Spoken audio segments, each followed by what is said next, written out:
Okay, welcome back, everyone. Thank you.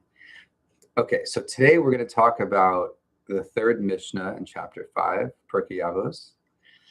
And this work is continuing on the idea of 10. We're going to develop this idea further, and we're going to see it actually from three different perspectives. Okay, so it says like this. It says, with 10 trials was Avraham Avinu tested, and he withstood them all, to show how great was the love of Avraham Avinu.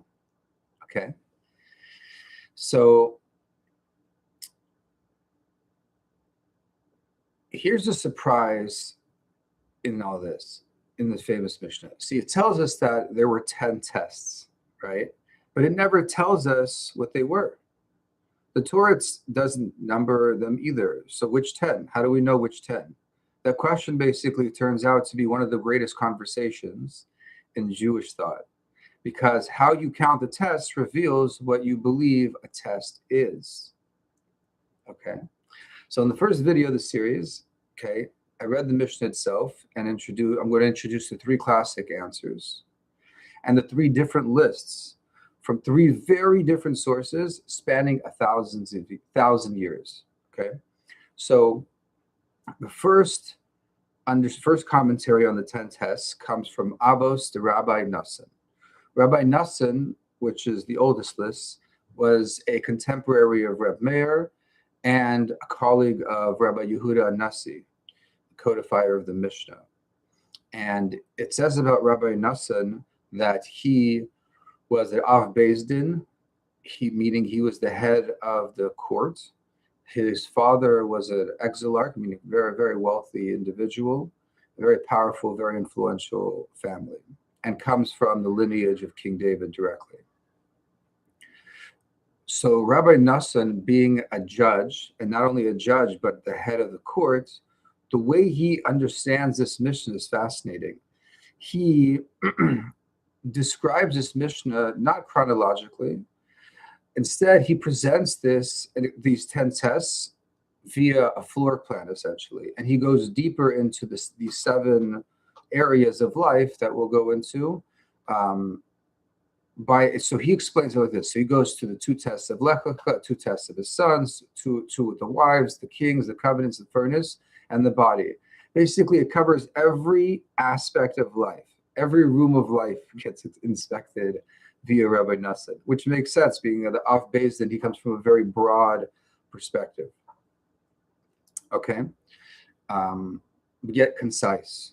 Okay, so then 1,000 years later comes the Rambam. Who's the Rambam?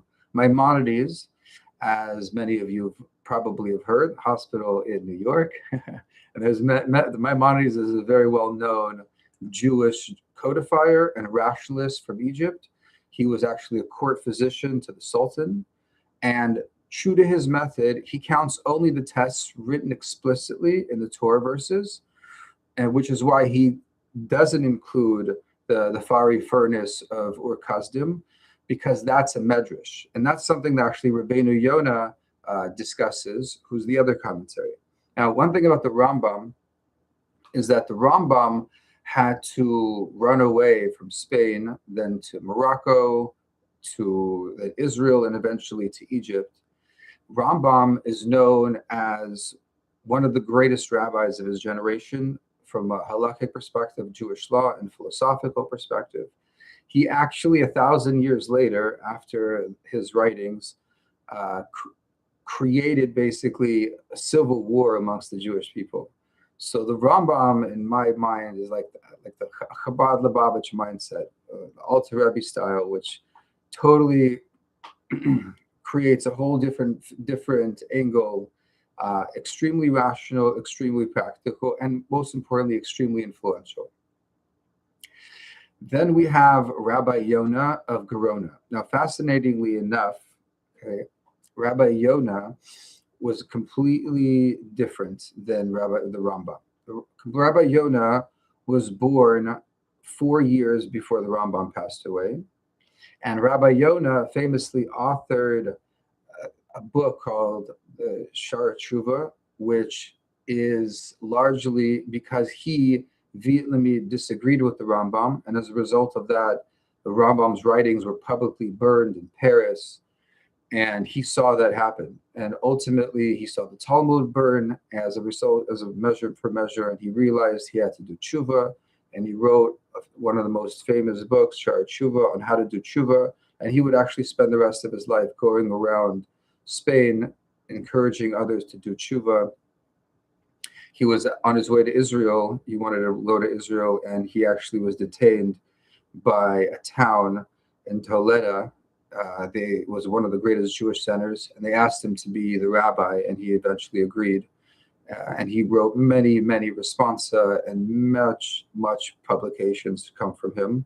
And he's like the not I want to say misnagid, but the Litvish person, the halakhic Talmudic expert who then realizes that the Chabad way of life also is a real way and is a way of connecting. Now, this is all my own interpretations. Of course, I'm having some fun with this. This Chabad Hasidus didn't exist then. But I'm trying to give you guys some insight into the differences between Rabbi Nassan, who was a contemporary of Rabbi Yehuda Nasi, who 1,000 years before the Rambam put together this broad perspective.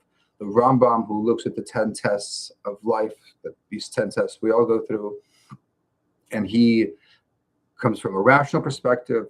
And Rabbeinu Yonah, he comes from the perspective of Musar, which is character development. And that's why, from Rabbi Yonah's perspective, his list includes the furnace of Avraham's youth, because it's a medrash, and of course he includes the end of bearing sorrow, which is after the Akedah, because the whole idea of Rabbeinu Yonah is that he wrote Sfarim on how to live day to day, hour to hour. So his perspective is from beginning of life to the end of life.